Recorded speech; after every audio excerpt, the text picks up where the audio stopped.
Melissa, have you finished your health check yet? Are there any results? I've been anxiously worrying about you all day, unable to concentrate on work.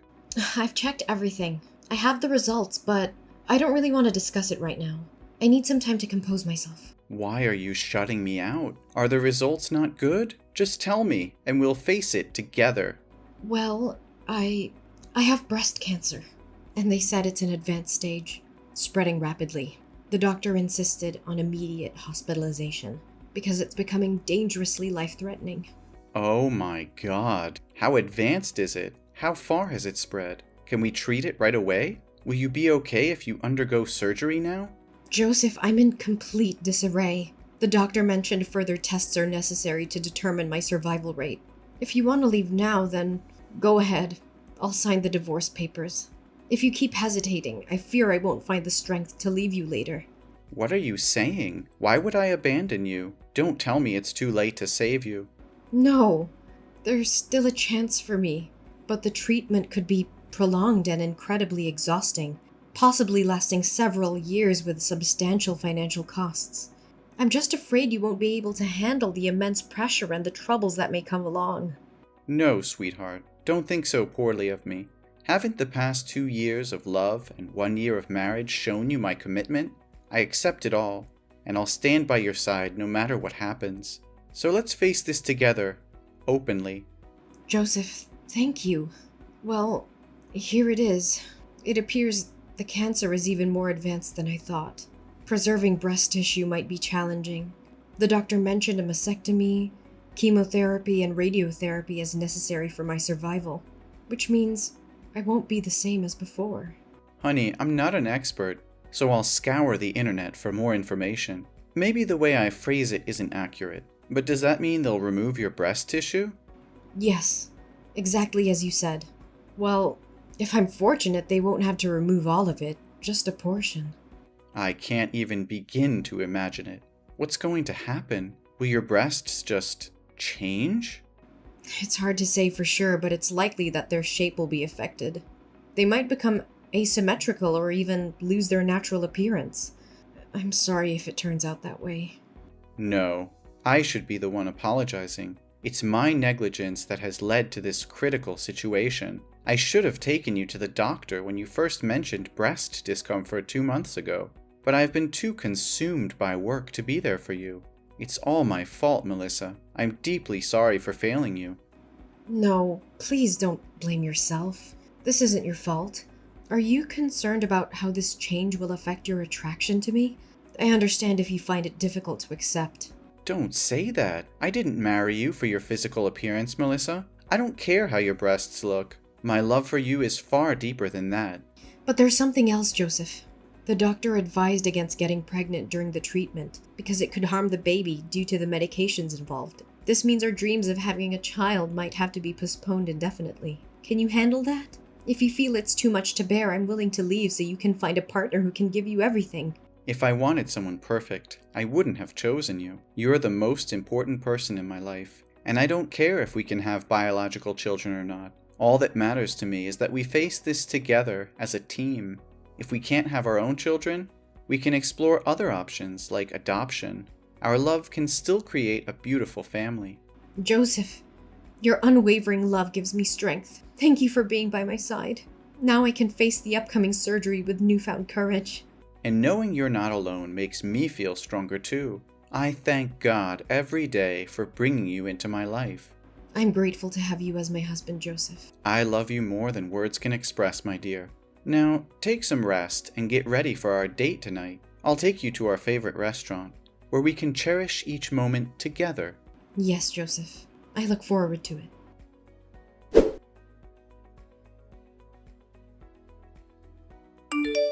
Hey, Melissa. I heard from Joseph. He just stopped by my house and told me about your condition. Since he has to go on a business trip for a few days, he asked me to take care of you. Do you really have breast cancer? Why didn't you tell me anything? Oh, hi, Mom. Lately, I've been feeling tired and busy with all the medical appointments and preparations for my surgery, so I haven't had a chance to inform anyone. Besides, it's not something I want to share as good news. You don't sound like yourself. I can sense your nervousness, sadness, and sensitivity. Does this mean your condition is severe? Well, if we want to be optimistic, I can say it's not too bad, but it's also not great. Surgery always carries risks, and the thought of scalpels in my breasts naturally makes me nervous. They're an important part of my identity as a woman. Really? Sometimes I forget that you're a woman too. You don't behave like a lady, or a good daughter-in-law, especially when you make my son do household chores that should be your responsibility. Mom, what are you talking about? Which chores are specifically assigned to me? In our household, we share the housework equally. Oh, really? But every time I visit your house, I always see my son doing all the household chores. Whenever I come over, it's Joseph who's cooking while you're sitting and relaxing. Or he's folding clothes while you're fast asleep on the bed. You don't fulfill your duties as a wife or a woman in this family. I think if you have surgery to remove your breast, you might as well become a real man. Mom, did you forget that you said you didn't want to eat my cooking anymore? That day I came home from work and rushed to the kitchen to cook dinner. But after you tasted one spoonful, you said the soup was too bland and looked like vomit. To please you, I added salt. But then you said it was as salty as seawater and I ruined the soup. Since then I have stopped cooking for you. As I said before, both Joseph and I work and we agreed to divide the household chores. Usually I handle laundry, and Joseph takes care of ironing and folding. Sometimes appearances can be deceiving. Those tasks are typically meant for women, but I can't force my husband to do them. My son is exhausted from work. And you still make him do more? Mom, it's because you constantly scrutinize and criticize everything that he and I had to move out and live separately. I'm exhausted and I don't want to continue arguing with you. If you don't have anything else to say, I'll talk to you later. Oh, don't be mad at me. It was just a joke. You shouldn't take it so seriously. But I am genuinely worried about you. Are you referring to the surgery? The doctor has assessed my condition, and the success rate is quite high, so there won't be any major risks to my health. I'll be fine. However, after the surgery, I'll still need to take antibiotics and have regular injections, just to minimize the risk of cancer reoccurring. No, it's not about the surgery. I'm worried about your marriage with my son. You don't have to worry about us, Natalie. Our relationship is still strong, and Joseph loves me unconditionally. There's no reason for your concern. That's what I've always feared. My foolish child. Always thinking of others before himself. Shouldn't he be looking for someone else? Someone without all these complications? Mom, I don't appreciate any of these jokes at all. Joseph has made it clear that my appearance or any physical changes won't affect his love for me. Oh, come on. You know Joseph is just being kind. What about when reality hits? After the surgery, with your changed appearance, it won't be as appealing, even though I never found you attractive to begin with. And Joseph, attending corporate parties, needing a beautiful companion, will he still be satisfied with you then? I can dress in a way that hides any changes, and I can wear supportive undergarments. It's not something that will be obvious to others. Only you and Joseph know about it. Aren't you afraid he'll get tired of you and eventually seek someone else? You'll end up even more miserable and desperate when that happens. Maybe you should consider divorcing Joseph preemptively. I offered to divorce Joseph when I first found out about my diagnosis, but he assured me he would stand by me no matter what. It's not my decision to make alone.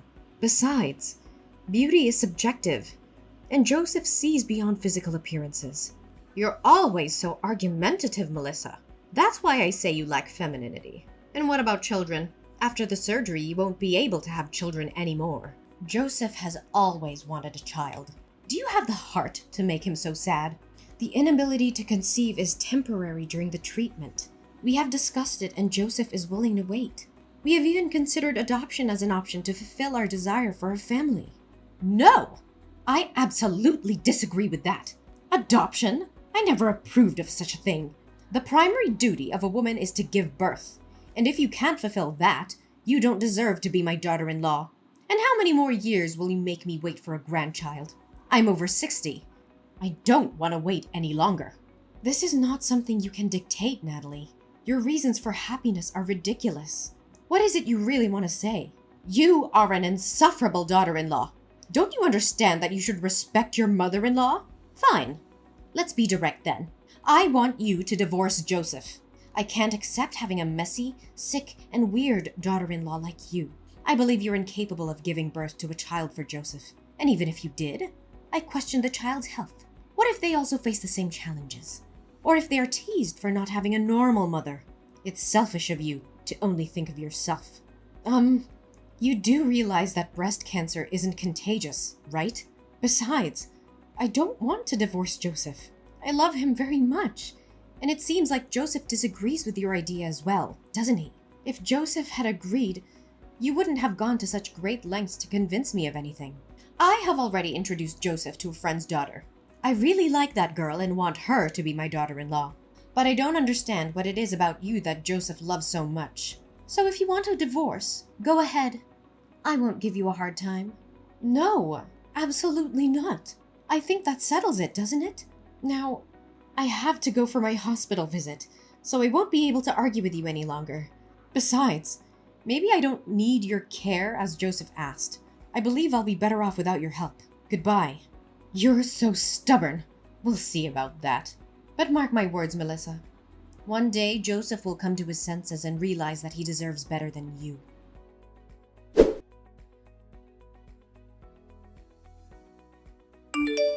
Melissa, I've thought long and hard about this, and I can't continue pretending that everything is fine. The very idea of you going through breast surgery disgusts me to the core. I've tried to sympathize with your situation, but I've found comfort in the arms of another woman. She possesses a beauty and allure that surpasses anything you could ever offer. She is fertile and capable of fulfilling my desire for children. I can no longer bear the weight of your burdens.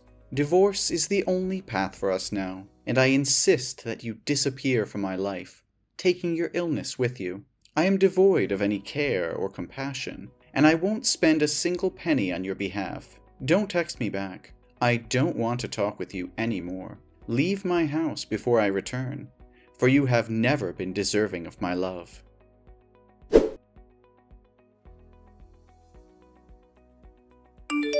Melissa, I've returned from my business trip, and I'm about to step into a taxi to head home.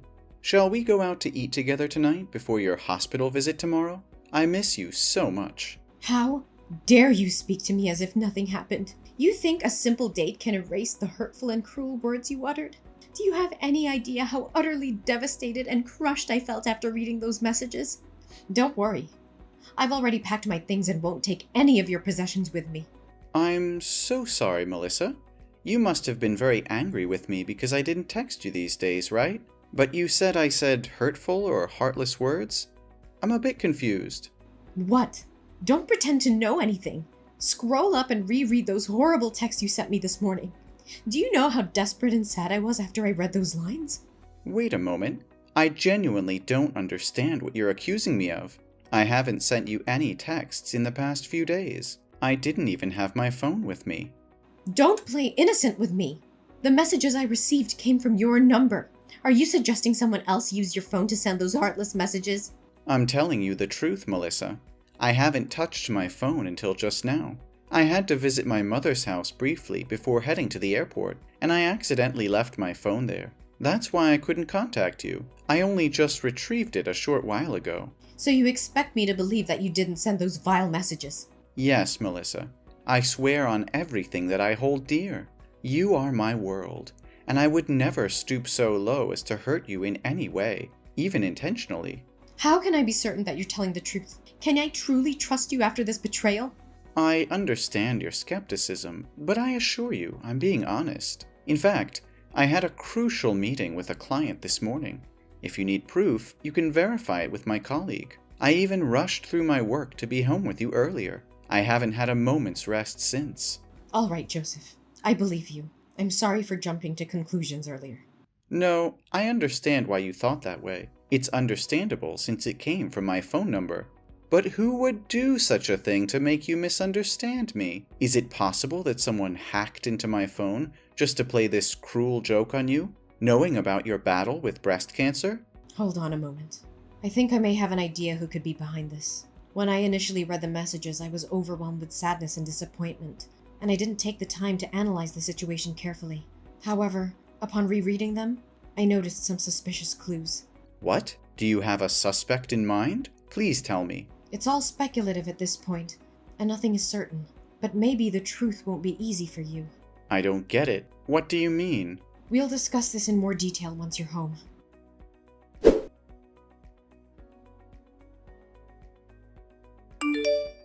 Mom, let's have a talk. Well, look who's here. How are you holding up? Did the surgery make you even more pathetic? I bet Joseph can't stand the sight of you anymore. It's only a matter of time before he divorces you. No, that's not happening. So spare your concern. Instead of focusing on me, maybe you should take a good hard look at yourself. What are you implying? What's your problem? Oh, don't act innocent. You're the one behind those vile messages from Joseph's phone, aren't you? Oh, those messages. The ones telling you the harsh truth that you'll be nothing but a burden to Joseph after the surgery? Well, whoever sent them, I can't say they're entirely wrong. You've become a liability. And you're deluding yourself if you think otherwise. Joseph has been sacrificing his time and energy, taking care of you day and night at the hospital. Have you ever stopped to think about that? But why should I take the blame for those messages? I understand what you're trying to say, and I'm grateful for everything Joseph has done for me. It's rare to find someone who actually upholds their wedding vows. But let's get back to the point. Did you know that there are advanced software and applications that protect phone data from unauthorized access? What does that have to do with anything? Why are we talking about this now? It has everything to do with this. Joseph left his phone at your house, didn't he? Because of the confidential company information on his phone and the previous security breach, he installed a special security application linked to my phone. So what? I still fail to see your point. Well, this application utilizes facial recognition every time the phone is unlocked. And guess what? The person who sent those messages entered the wrong password repeatedly until they finally entered my wedding date correctly. As a result, the application captured a photo of that person. And you know what's even more interesting? It looks a lot like you, Mom. That means nothing. It's not proof that I sent those messages. I was simply looking for something on Joseph's phone. What's your problem with that? You're right. It's not proof if you were innocent. But here's the kicker. The timing of those messages coincides with the time you were trying to access my husband's phone, Natalie. And there's another thing you probably didn't notice because it's become a habit of yours. Using the sign to end a sentence, while Joseph never does. You call that evidence? It's utterly ridiculous. Yes, it may not be definitive proof of your guilt, but it's substantial enough for me to take legal action against you for impersonation and the defamation of my career. I've already reported the incident to the police. If you're innocent, there's no need to be afraid. If the real culprit is you, I will offer you a sincere apology. What? Why would you involve the police in such a trivial matter? You're blowing this way out of proportion. It may seem trivial to you, but it's a serious violation of my privacy and emotional well-being. I won't allow someone to harass me and spread malicious lies without consequences. This isn't just about the messages. It's about the betrayal and the intent behind them. I won't tolerate such behavior from anyone. Not even family. I can't believe you would go to such lengths over a misunderstanding. You're being unreasonable and exaggerating the situation. We're a family, Melissa. We should be able to resolve our issues without involving the police. Are you suggesting we handle this matter within the family? Do you admit that the culprit is someone within our own home? Is it Jason? Should I confront my father-in-law about this when he visits me at the hospital? What? Is Jason there? No, you can't tell him. I'm sorry, but it's too late for that. I've already exposed your actions. I told them everything. And you know what? Jason is disgusted by your cruelty and heartlessness. He wants a divorce, Natalie. He no longer wants anything to do with you. And Joseph decided to cut ties with you too. We're no longer a family. Melissa, please, I beg you to help me. I can't bear the thought of losing Joseph and Jason. They're my world, my everything. I'll do whatever it takes to make things right. I'll grovel. I'll beg. I'll do whatever they want. Just please convince them to forgive me. I can't live without them. Natalie, your actions have caused immense pain and shattered the trust that Joseph and Jason had in you. Rebuilding that trust will not be easy, if it is even possible. You must understand the gravity of what you've done. It'll take more than empty promises and desperate pleas to mend the bonds that have been broken. I will do whatever it takes, Melissa. I'll prove to them that I've changed. that I'm no longer the person who inflicted such pain upon you. Please, I'm begging you, give me this opportunity to make things right. I can't bear the thought of losing my family forever." It's ironic, isn't it? You don't want to lose your own family, yet you are willing to destroy mine. Begging me in vain won't change the fact that you have to face the consequences of your actions. So instead of staying there, begging for forgiveness, I suggest you prepare yourself for the legal proceedings ahead. You'll have to answer for both insulting me and seeking a divorce from Jason.